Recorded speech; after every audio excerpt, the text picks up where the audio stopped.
नमस्कार दोस्तों, जैसा कि आपको ज्ञात है कि ग्रामीण प्रतिभा खोज परीक्षा गत 5 मई 2024 को आयोजन जिसका किया गया था, उसके हिंदी सब्जेक्ट के आंसर की कुछ इस प्रकार से है। ज़्यादा से ज़्यादा संख्या में जुड़े और जुड़ करके अपने प्रश्नों को कंफर्म करें कि वे सही कौन सा है और गलत कौन सा है। यार तो हमारा हिंदी का जो ए पार्ट था, ए भाग यानी ए भाग था, उस ए भाग की आंसर की है वो आज डाली जा रही है। उसमें जो प्रथम प्रश्न था वो था जीवन शब्द में संज्ञा है। जीवन शब्द में संज्ञा है, यानी जीवन शब्द में कौन सी संज्ञा है? तो जीवन शब्द में संज्ञा है वो कौन सी है? भाववाचक संज्ञा है। जो इसका ऑप्शन था सी ऑप्शन था इसका, सी ऑप्शन है वो करेक्ट माना जाएगा। भाववाचक संज्ञा, भाववाचक संज्ञा, भाववाचक संज्ञा। दूसरा जो क्वेश्चन था वो था हमारा निम्नलिखित में से लोकोक्ति नहीं है। निम्नलिखित में से लोकोक्ति नहीं है। लोकोक्ति नहीं है, निम्नलिखित में से लोकोक्ति नहीं है। ऊंट के मुंह में जीरा, ये एक लोकोक्ति है। घर फूंककर तमाशा देखना, यह भी एक लोकोक्ति है। और जैसे करनी वैसे भरनी, यह भी एक लोकोक्ति है। लेकिन इसका ऑप्शन था सी, वो था चकमा देना। क्या था? चकमा देना। ये चकमा देना शब्द है, ये क्या था? ये मुहावरा है। ये क्या है? मुहावरा। यह लोकोक्ति नहीं है। इसके बाद क्वेश्चन नंबर 3 था क्षय वर्ण। क्षय वर्ण बना है, क्षय वर्ण बना है। तो इसमें ऑप्शन था हमारा ए करेक्ट था। क्या था? क प्लस से, यानी ये हमारा ऑप्शन है वो करेक्ट होगा, क प्लस से। इसके बाद प्रश्न नंबर 4 था हिंदी लैंग्वेज का। वो कौन सा है? वो है पूजनीय शब्द में कौन सा प्रत्यय है, यानी पूजनीय शब्द में कौन सा प्रत्यय है। तो पूजनीय शब्द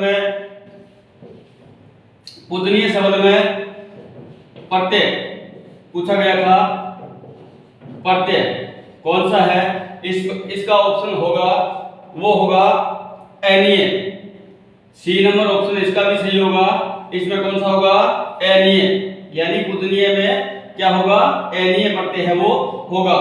इसके बाद क्वेश्चन नंबर 5 था, वो था बै का उच्चारण स्थान, यानी बै का उच्चारण स्थान। बै का उच्चारण स्थान पूछा था इसने। बै का उच्चारण स्थान है वो कौन सा होगा? बै का उच्चारण स्थान है वो ओष्ठ, ओष्ठ होगा, जो हमारा ऑप्शन ए में दिया हुआ है। यानी क्वेश्चन नंबर 5 बै का उच्चारण स्थान है वो ओष्ठ होगा, यानी ओष्ठ है वो सही होगा। इसके बाद क्वेश्चन नंबर 6 प्रत्येक वर्ग के प्रथम व दूसरा वर्ण से और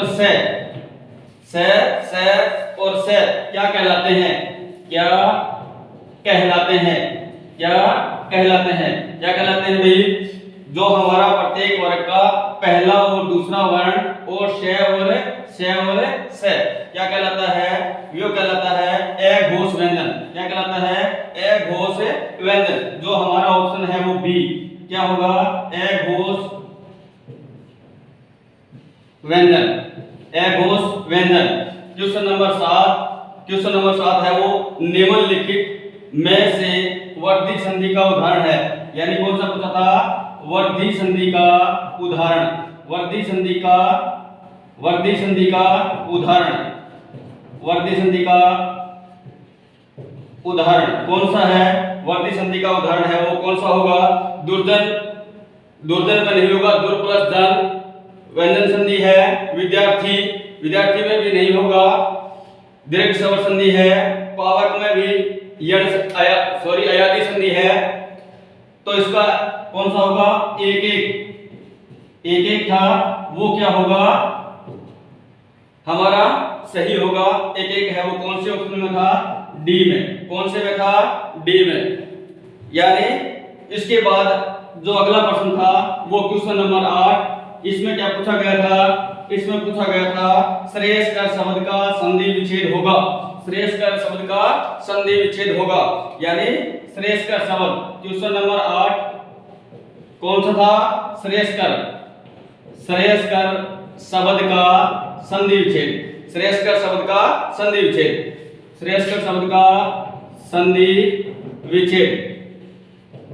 श्रेयस्कर शब्द का संधि विच्छेद कौन सा होगा? इसमें जो हमारा ऑप्शन बी है वो एक्यूरेट होगा। क्या होगा इसमें? श्रेयस, श्रेयस प्लस कर। श्रेयस प्लस कर, यानी श्रेयस्कर। क्वेश्चन नंबर 9 था, वो था किस क्रम में समास का सही प्रयोग हुआ है? किस क्रम में समास का सही प्रयोग हुआ है? प्रयोग हुआ है, यानी किस में हुआ है? तो इसमें हमारा ऑप्शन है वो सी होगा। सी ऑप्शन होगा, वो करेक्ट होगा। कौन सा था? प्रत्युपकार। प्रत्युपकार शब्द में कौन सा दिया हुआ था? अव्ययभाव। कौन सा था? अव्ययभाव समास, यानी प्रति जो उपसर्ग लगा हुआ है इसके कारण से इसमें क्या हो गया? अव्ययभाव। यही एक मात्र सही था, बाकी सब क्या थे? गलत थे। Question number 10। क्वेश्चन नंबर 10 में कवि पुंगव जो शब्द दिया हुआ है, कवि पुंगव, पुंगव शब्द है वो दिया हुआ है। इसमें पूछा था शब्द का समास विग्रह। शब्द का समास विग्रह क्या था? इसमें था ए, जो हमारा ऑप्शन है ए, वो क्या है? कवि में पुंगव। कवि में पुंगव, यानी कवि में पुंगव है वो इसको सही माना गया था। इसके बाद क्वेश्चन नंबर था 11, वो कौन सा है? वो है जे शब्द है। जे मूल शब्द है जे, यानी मूल शब्द क्या है? जे। और उस मूल शब्द में कौन सा प्रत्यय जोड़ने पर विपरीत अर्थ देगा? यानी उसमें प्रत्यय जोड़ना था। क्या जोड़ना था? प्रत्यय। और क्या देगा? विपरीत अर्थ। प्रत्यय जोड़ने के बाद विपरीत अर्थ देगा, यानी कौन सा प्रत्यय है वो जोड़ना था। तो उसमें क्या आ जाएगा? जे का मतलब होता है जीतना, और इसके अंदर जोड़ने हमें परा प्लस जे, तो क्या बन जाएगा? पराजय। इसका मतलब क्या होता है? हारना, यानी उल्टा शब्द, विपरीत शब्द है वो उसने पूछा था। इसके बाद जो हमारा अगला क्वेश्चन है वो क्वेश्चन है 12 नंबर, यानी वासुदेव। अगला प्रश्न है वो कौन सा है? 12 नंबर है। और उसमें क्या दिया हुआ है? वासुदेव शब्द है वो दिया हुआ है। वासुदेव शब्द,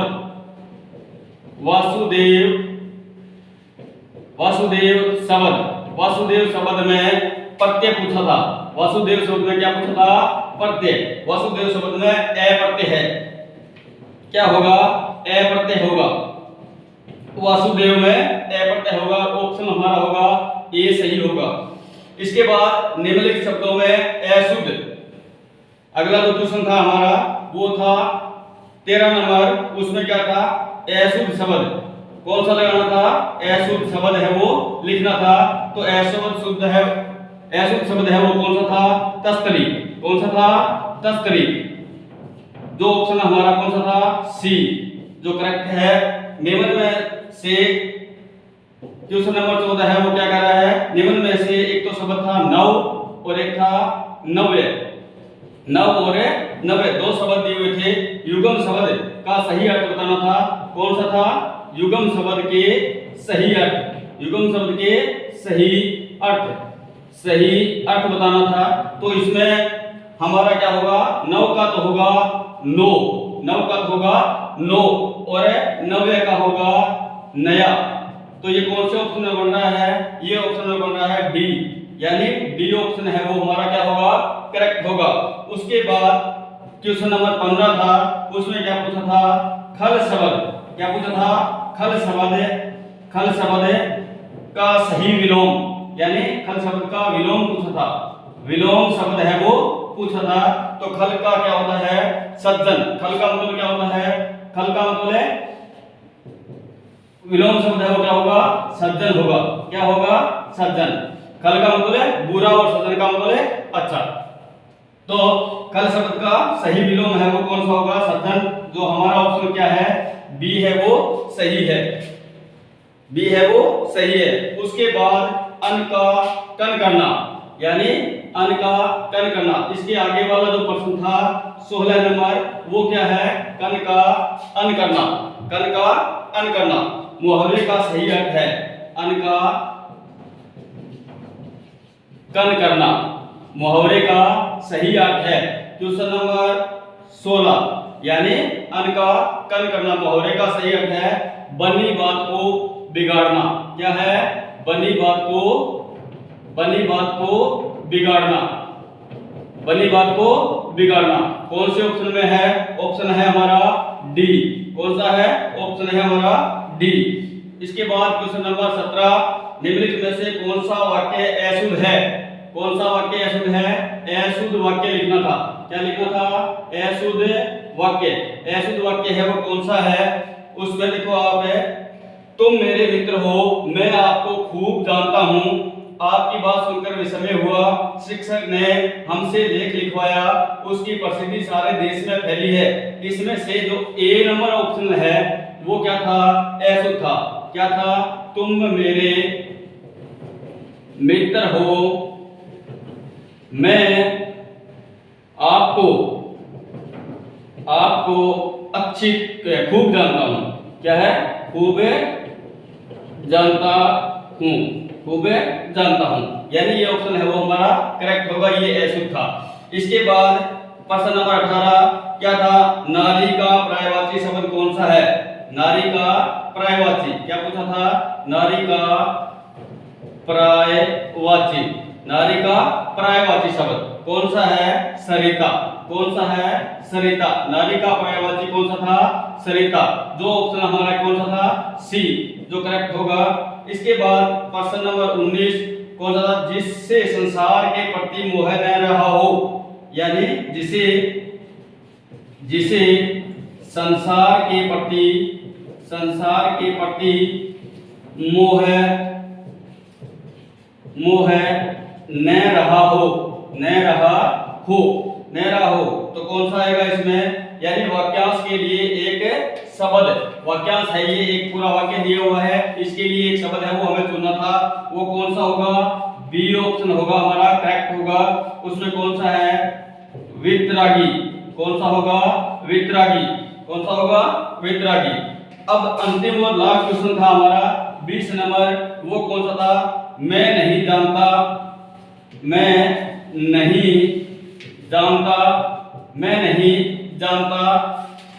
मुझे कहाँ जाना है? मुझे कहाँ जाना है? इसके अंदर दो शब्द थे, उसके नीचे अंडरलाइन दी हुई है। एक तो मैं था और एक मुझे। एक मैं था और एक मुझे। वाक्य में रेखांकित पद हैं, यानी रेखांकित पद हैं वो कौन से होंगे? यानी मैं नहीं जानता, मुझे कहाँ जाना है। तो इसमें कौन सा है? ये कौन से शब्द हैं? ये हैं सर्वनाम शब्द। कौन से हैं? सर्वनाम शब्द। जो हमारा ऑप्शन दिया हुआ है वो कौन सा है? डी। यानी अंतिम और 20वां क्वेश्चन था, उसमें हमारा ऑप्शन कौन सा होगा? डी। नमस्कार दोस्तों, ये हैं हमारे हिंदी के क्वेश्चन जो आपके समकक्ष रखे गए हैं, और ज्यादा से ज्यादा वीडियो को देख करके अपने आंसर की को मिलाने का प्रयास करें और ज्यादा से ज्यादा छात्रों के पास इसे भेजने का प्रयास करें ताकि वो भी अपने क्वेश्चनों को अच्छी तरह से मिला सके। और अगर कोई क्वेश्चन में डाउट हो तो वो वीडियो जो डिस्क्रिप्शन है उसमें अपना कमेंट है वो अवश्य दें। जय हिंद।